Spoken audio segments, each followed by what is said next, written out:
losers, I'm Coral. Welcome back to my channel. I am here today after a long time of not being here. I don't know. I've just started a class. It's a 6-week class, and so that means I'm doing twice the work in half the time, basically, you know what I mean? So it's been that's it. That's all I have to say about it. So I read 3 books. I read 3 books in June. This is my June wrap up. I'm not gonna do like stats or anything. I don't want to. There's not enough books for that to like really matter. I don't think, at least. Like maybe I'll write them down in my little notebook, but I don't want to go through it. Why am I even talking about it? I don't know. So 3 books here today. I would say like 1's horror and 2 are like really dark thrillers, which also might be why I was only able to finish 3 this month, because I read 2 books back to back about like really just bad people, and I like that, but it definitely put me in a mood where I'm like, ugh, like my head space is like feeling wonky. Also, I started this class and it's a lot of work. It makes my brain tired, and then I'm just like, ugh and ugh. Anyway, let's get into it. First here is Cruel Summer by Wesley Southard. You might have read this with me. Maybe. This came out in 2020. This is a horror book that I picked. I thought it would have some good horror vibes, or sorry, some good summer vibes. And I don't know if it really did. It takes place during the summer, which is one of the criteria, obviously, that I am looking for. But it didn't feel like the summer weather or summer conditions affected the story at all.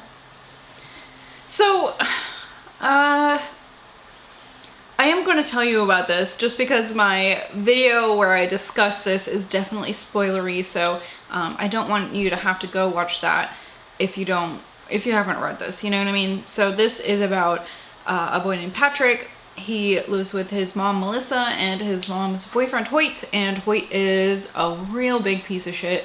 He's terrible to both Melissa and Patrick, and still Melissa stays with him.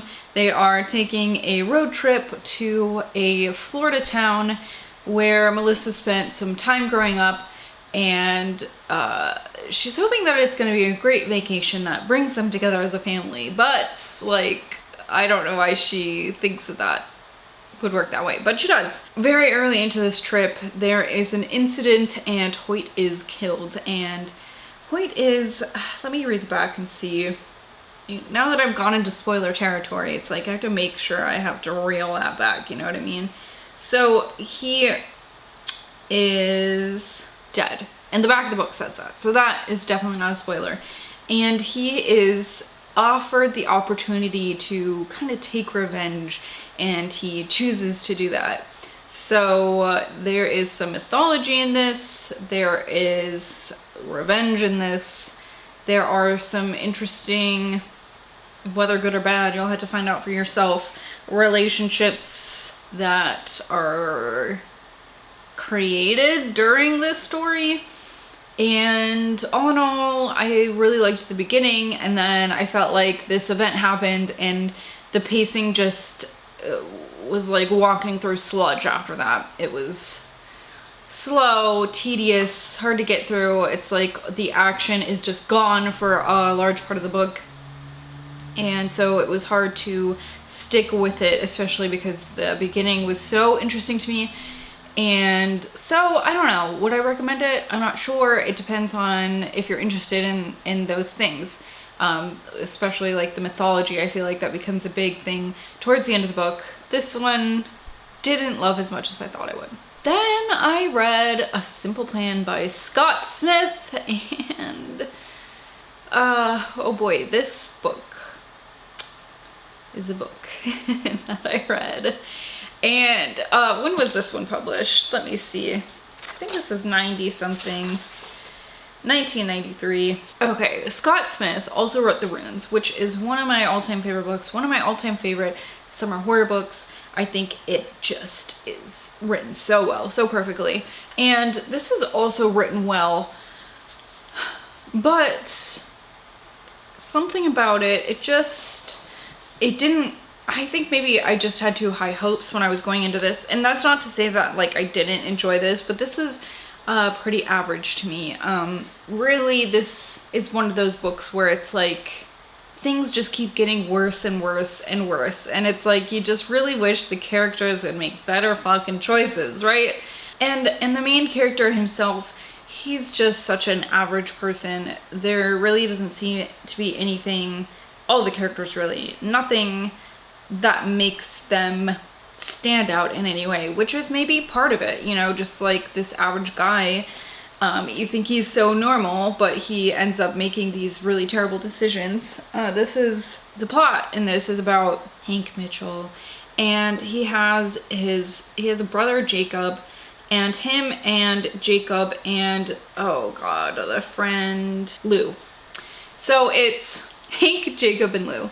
They're driving along one day, and Jacob has this dog, and it hops out of the car window and into the forest. So they're like searching for this dog, and they come across this like a small plane, and in it is a body that's been there for some time, and also a duffel bag that's full of, I think it's $4 million. $4 million, I was right. Haha. $4 million, and they're like, ooh, we should leave this. And they're like, maybe we should take some of it. And then they're like, maybe we should take all of it. But they have to like come up with this plan, obviously. It can't just be off the cuff. So they make this plan where well, I shouldn't tell you. They make this plan, and it's just like no one actually wants to stick to the plan once the plan is made, because the temptation of the money is too great. And it's like this gets worse and worse and worse. There are so many bad decisions, and like, you know, the characters think that they're planning this out well, but obviously they're not planning it out well at all, because this plan itself is just like, why would this work? And then the ending is just abysmal. You know what I mean? It's all bad. It's a feel-bad book. It's a feel-bad book of the summer. Same with the book that I'm going to be talking about next. So these are books that are probably just gonna make you feel a little bit bad when you read them. But I mean, I liked A Simple Plan. I just think I didn't like it quite as much as I like The Runes. This feels a lot different than The Runes. But The Runes also is full of like unlikable characters too, so maybe that's this guy's thing.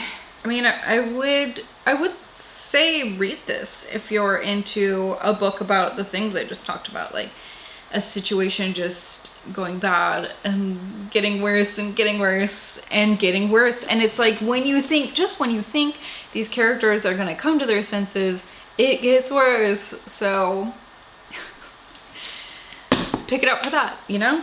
Pick it up for that. All right, and last this month, I read a book that came out in 2022. This is Hawk Mountain by Connor Habib. This is a story about a man named Todd, and this is told in dual timelines, which is something I fucking love so much. So we're getting a timeline of Todd in the past. He's in high school. I think it's his senior year, and this transfer student comes. His name is Jack, and just immediately they get off on the wrong foot, and Jack is very aggressive, and Todd is like always trying to kind of like make up for it and like you know, extend an olive branch, an olive leaf, extend an olive to Jack. And Jack does not want that olive at all, and it's like one of those things. It's like it keeps getting worse, but like why is Jack acting like this? It just keeps getting worse. And then the current timeline, Todd is an adult. He is a single father. His son is going into school, and he's a teacher. And all of a sudden, Jack shows up again in his life, and Jack is kind of acting like none of that shit ever happened. And so it's really weird, and you're like, you know that there is also this event that happened between Todd and Jack that you are not present for, but it's like they keep alluding to this thing that happened at Hawk Mountain, and you don't really know what it is. And you do find out, which is nice. I really like that it's not kept a secret forever, but it's really kept a secret until the very end of the book. So it's very suspenseful, and honestly, I was vibing with it, and then this fucking thing happened, and you're like, why? Why? And it just changes the book immensely, and it's still good after that. It's not like Cruel Summer, where I really wish it would have stayed on the path it was on, or like, you know, didn't take such a sharp turn from the initial plot, right? So this was just perfect. It was absolutely heartbreaking. It was hard to read. It makes you feel bad. It's the feel bad book of the summer. And it just is so fucking sad. And it's another one where this character just keeps making these decisions that you shouldn't be making, and it is truly heartbreaking. It's terrible. It's so fucking sad. I feel like this has really good character development. So it has good character development, but still I feel like I don't really understand why what happened. Why like the big problem happened. It's just like, I don't know, repression. I don't know. You'll have to read it for yourself. This book was magnificent. It was written so well. It reads like you're seeing something happen in real life. I think my one complaint though is Todd's son is going into kindergarten or first grade or something like that, and he seems very young still. Just the way that he comes off isn't like a typical, what I would think a typical, I mean, like, I've been around, I have a big family, like there's lots of kids in my family, and none of them ever acted quite like that.